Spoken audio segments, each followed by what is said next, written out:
Hi students, my self Manish Kumar और आप देख रहे हैं अपना favourite channel tricky chemistry by Manish sir. तो आई होप आप सब जो है बहुत अच्छे होंगे। तो अपन ने जो हेलो एल्केन और हेलो एल्कीन का चैप्टर था उसमें लास्ट क्लासेज में जो नाभिक स्नेही प्रतिस्थापन अभिक्रियाएं थी कि इनमें एल्किल हैलाइडों में उनका डिस्कशन कर लिया था। और मैंने आपको बताया था कि एल्किल हैलाइड जो होते हैं उनमें 3 प्रकार की रासायनिक अभिक्रियाएं होती है, जिनमें फर्स्ट जो अपन पढ़ चुके हैं नाभिक स्नेही प्रतिस्थापन अभिक्रियाएं। आज की क्लास में अपन देखेंगे जो विलोपन अभिक्रियाएं होती है वो कौन सी होती है, विलोपन अभिक्रियाओं की पहचान क्या होती है। देखो कुछ कंफ्यूजन होता है इनके अंदर। विलोपन और प्रतिस्थापन अभिक्रिया में केवल एक शब्द जो है ना, एक शब्द मतलब जो रिएक्शन दे रखी होगी उसमें केवल एक शब्द का अंतर आएगा। जैसे KOH लिखा हुआ है, अब वो KOH है ना, वो प्रतिस्थापन अभिक्रिया भी करता है, विलोपन अभिक्रिया भी करता है। तो कब जो है वो प्रतिस्थापन अभिक्रिया करेगा, कब विलोपन अभिक्रिया करेगा, ये कैसे पता अपन लगाएंगे। तो आज की क्लास में अपन विलोपन अभिक्रियाओं के बारे में जो पूरी जानकारी है उसको देखेंगे और बहुत सारी ट्रिक बताऊंगा मैं आपको यहाँ पर। जैसे कि मैं हर क्लास के अंदर आपको ट्रिक्स बताता हूँ यहाँ पर, तो उन ट्रिक्स को आप गौर कीजिए और उनको आप नोट कर लीजिए। जैसे बॉक्स वगैरह में आप उनको लिख के रखें, जिससे कि आपको एग्जाम टाइम पर जो है ना बहुत आसानी रहेगी उनको रिएक्शंस को याद करने में, ठीक है। और आपको जैसे कि मैंने पहले भी कहा है कि आप वीडियो जो है उसको कंप्लीट देखिए, जिससे कि वीडियो में दी गई पूरी जानकारी आपको मिल सके, ठीक है। तो आज की क्लास को अपन स्टार्ट करते हैं और सीखते हैं आज कुछ नया, ठीक है। तो विलोपन अभिक्रिया जो होती है उसमें इस शब्द का मतलब भी क्या होता है, बी का मतलब हटना और लोप का मतलब भी होता है हटना एक तरह से। तो विलोपन का मतलब होता है हटना। अब हट कौन रहा है यहाँ पर, तो 2 चीजें आपको ध्यान रखनी है यहाँ पर। एक तो होता है एल्फा स्थिति। एल्फा स्थिति किसको बोलेंगे, एल्फा स्थिति बोलेंगे जिस कार्बन से क्रियात्मक समूह जुड़ा होता है। हमेशा ध्यान रखना, ज्यादातर स्टूडेंट कंफ्यूज रहते हैं इसमें, क्योंकि एग्जामिनर जो है वो अल्फा कार्बन की बजाय अल्फा हाइड्रोजन पूछ लेते हैं। तो ज्यादातर स्टूडेंट जो है वो अल्फा हाइड्रोजन का भी आंसर जो है डायरेक्ट ही दे देते हैं, जबकि आपको पहले देखना है कि दिए गए यौगिक में अल्फा कार्बन है कि नहीं है, क्या अल्फा कार्बन है या नहीं है, ठीक है। तो मैं क्या बता रहा हूँ, अल्फा कार्बन किसको बोल रहे हैं, अल्फा स्थिति कौन सी होती है, तो अल्फा स्थिति होती है जिस स्थिति पर या जिस कार्बन पर क्रियात्मक समूह जुड़ा हुआ है, जिस कार्बन से क्रियात्मक समूह जुड़ा हुआ है वो अल्फा कार्बन होता है, ठीक है। और उस अल्फा से जुड़े हुए कार्बन जो होते हैं ना वो होते हैं बीटा, ठीक है। तो यहाँ पर अल्फा और बीटा 2 चीजों का ध्यान रखना होगा। तो विलोपन जो है वो किसका होगा, तो विलोपन अल्फा स्थिति से तो होगा हेलोजन का, अल्फा स्थिति से किसका होगा, हेलोजन का, और बीटा स्थिति से हाइड्रोजन का होगा, बीटा स्थिति से हाइड्रोजन का विलोपन होगा। अब समझेंगे अपन ऐसा क्यों हो रहा है, ठीक है। और इसीलिए इस अभिक्रिया का दूसरा नाम होता है बीटा विलोपन अभिक्रिया।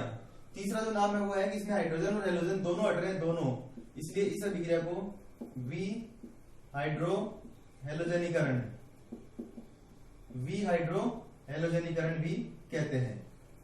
आई बात समझ में, अल्फा बता दिया मैंने किसको बोलते हैं, बीटा भी बता दिया कि किसको बोलते हैं, ठीक है। अल्फा स्थिति से कौन हटेगा, बीटा स्थिति से कौन हटेगा, और विलोपन अभिक्रिया के अन्य नाम कौन से होते हैं, ठीक है।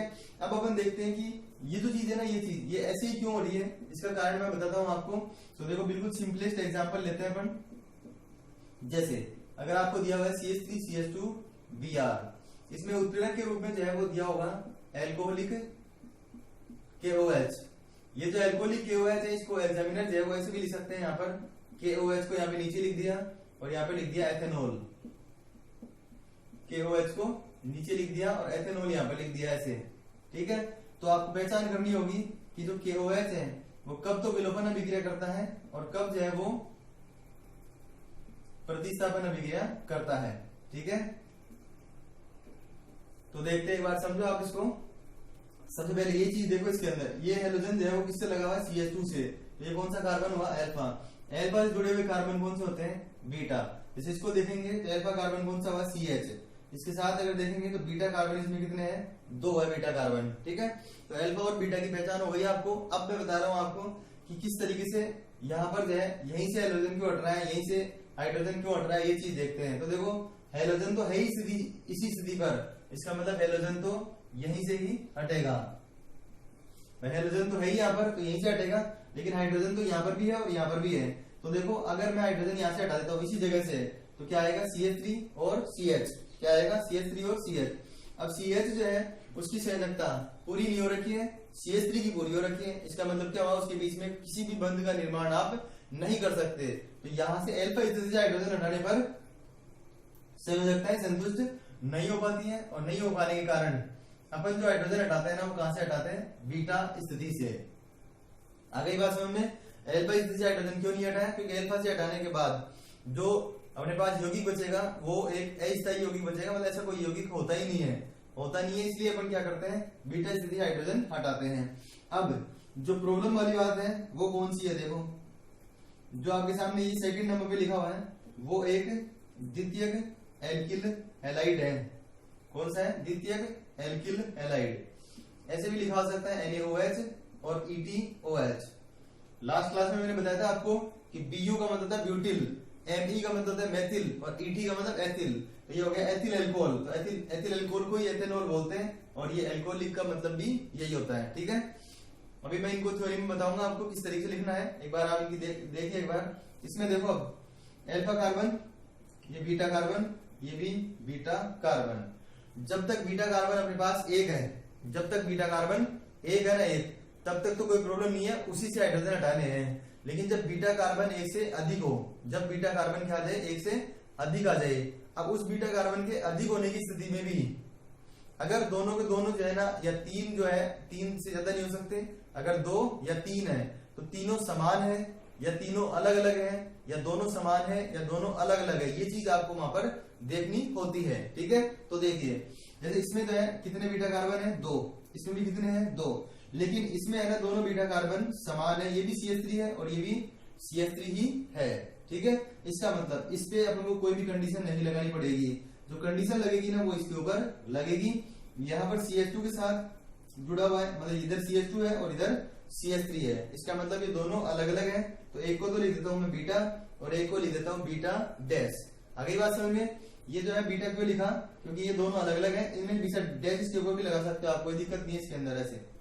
आगे बात समझ में। अब देखो जब इसमें बोलेंगे तो आप यहाँ से हटा दो, चाहे यहाँ से हटा दो, दोनों में से किसी भी जगह से हाइड्रोजन हटा दो, आंसर जो आएगा अपने पास वो आएगा CH3 CH double bond CH2 plus HCl। ठीक है, लेकिन इसमें है ना, इसमें देखो अगर यहाँ से हटाओगे तो डबल बॉन्ड यहाँ पर आएगा, इधर से हटाओगे तो इधर आएगा।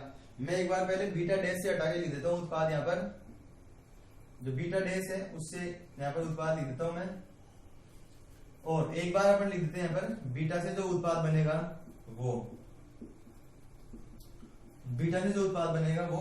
ठीक है, तो देखो बीटा से हटाया तब सेकंड वाला उत्पाद है, बीटा डैश से हटाया तो फर्स्ट वाला उत्पाद है। यहाँ से हाइड्रोजन हटा दो, यहाँ से क्लोरीन हट जाएगा, डबल बॉन्ड यहाँ पे आ जाएगा, इधर से क्लोरीन और इधर से हाइड्रोजन हटाएंगे तो डबल बॉन्ड इस जगह पे आ जाएगा।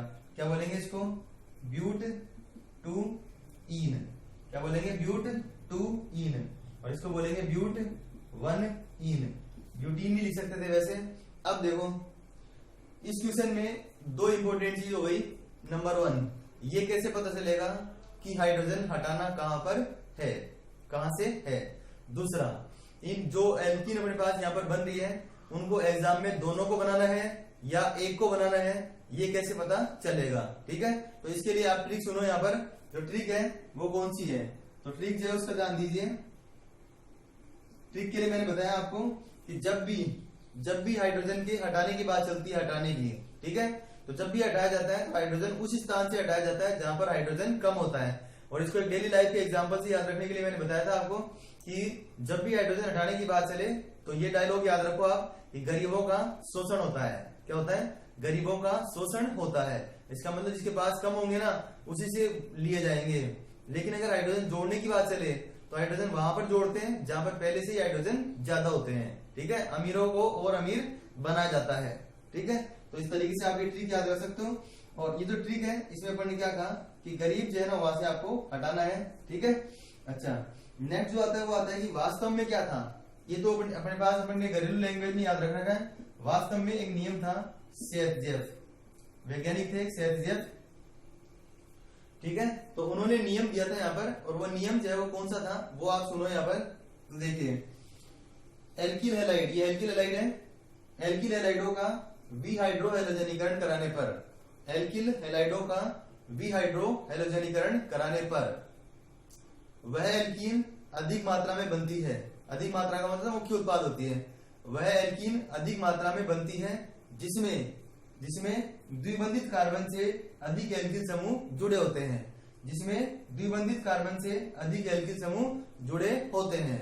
ठीक है, तो ये नियम जो है आप इसमें लिख लीजिए।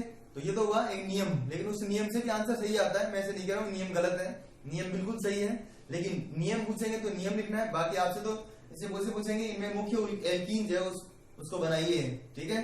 अब तो मुख्य एल्कीन बनाने के लिए मैं बता दिया आपको कि आपको हाइड्रोजन कहां से हटाना है, जहां पर हाइड्रोजन कम है पहले से। दूसरा, दोनों एल्कीन या तीनों एल्कीन जितनी संभावना है ना, वो केवल आपको तभी बनानी है जब एग्जाम में आपके सामने से लिखा हो जाए कि इससे बनने वाली संभावित एल्कीनों की संरचना बनाइए या संभावित एल्कीनों को लिखिए, ठीक है, समझ गए। तो दोनों तभी बनानी है, अदरवाइज जो मुख्य एल्कीन होती है उसको बनाना है केवल। तो यहाँ पर मुख्य एल्कीन जो है वो कौन सी है, ब्यूट 2ईन है। इसमें हटने वाला उत्पाद जो है वो कौन सा हो गया, HCl, ठीक है।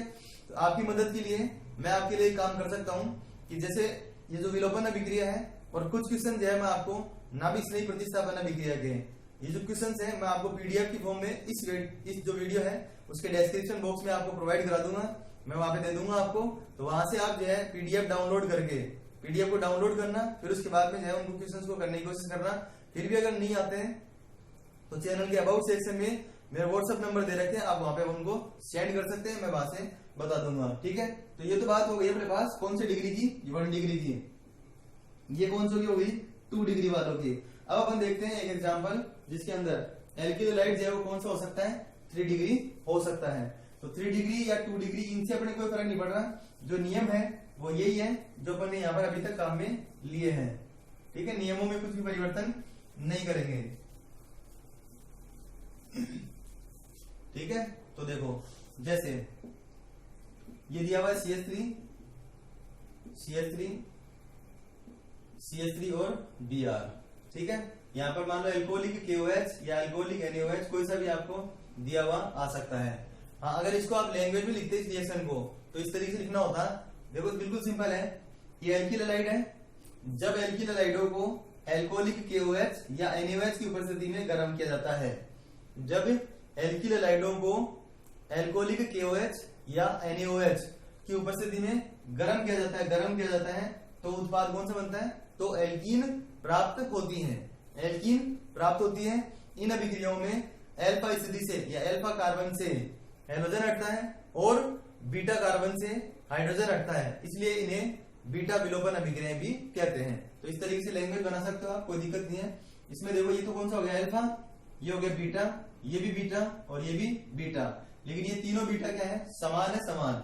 और समान होने की वजह से आंसर जो है वो एक ही आएगा और इसके ऊपर जो है फर्क नहीं पड़ेगा, इसके ऊपर फर्क नहीं पड़ेगा कि एल्कीन जो है वो यहां से हटाने पर बना रहे हैं, यहां से हटाने पर बना रहे हैं कि यहां से हटाने पर बना रहे हैं, कहीं से भी हटाने पर बने सब में उत्पाद जो है वो क्या आएगा, एक ही आएगा, ठीक है। इसके अलावा एक और देखते हैं, जैसे मान लो आपको इस तरीके से दे दिया। अभी स्टूडेंट क्या होते हैं, ये रिंग टाइप की स्ट्रक्चर देख के डर जाते हैं पहले ही, बोले इसका क्या करें। तो देखो कुछ डरने की जरूरत नहीं है, और कभी कभी जो है ना यहाँ पर इस तरीके से भी दे देते हैं C2H5ONA, ध्यान रखना ऐसे भी लिख सकते हैं। मतलब एथेनॉल जो है ना, एथेनॉल इसको सोडियम एथोक्साइड बोलते हैं। एथेनॉल जो है उसकी NaOH से रिएक्शन कराने पे बनता है ये, तो इस तरीके से भी दिया सकता है, ये भी याद रखना, इंपॉर्टेंट लगा लो इस पे। तो देखो इसमें देखो आप जो हाइड्रोजन लगा हुआ है वो किससे लगा हुआ है, इससे। तो अल्फा कार्बन तो ये हो गया, ये कार्बन कौन सा हुआ, बीटा, ये कार्बन कौन सा हुआ, बीटा, और ये कार्बन भी बीटा। ये साफ साफ दिख रहा है आपको CH3 है, और यहाँ पर है ना 2 से एजेक्टा पूरी रखी है, 2 से एजेक्टा खाली है, तो 2 हाइड्रोजन लगेंगे यहाँ पर, ये CH2 है, मतलब ये दोनों अलग है। अब मुख्य उत्पाद कहां से बनेगा, CH2 से, ठीक है। और अल्प उत्पाद जो कहां से बनेगा, CH3 से। तो अगर ओनली मुख्य उत्पाद पूछते इसका, तब तो आंसर देना पड़े देते कि चाहे से आप यहाँ से हाइड्रोजन डाल जाए, यहाँ से हटा दो, एक ही बात है। तो डबल बॉन्ड यहाँ पर आ जाएगा और ये हो जाएगा CH3। ये तो हो गया मुख्य। अगर आपसे संभावित पूछे, संभावित, तो संभावित के अंदर आपको जो है ये भी बनानी है, संभावित पूछेंगे तो वो भी बनानी है। बाकी मुख्य जो है ना वो कौन सी है, ये है, ठीक है।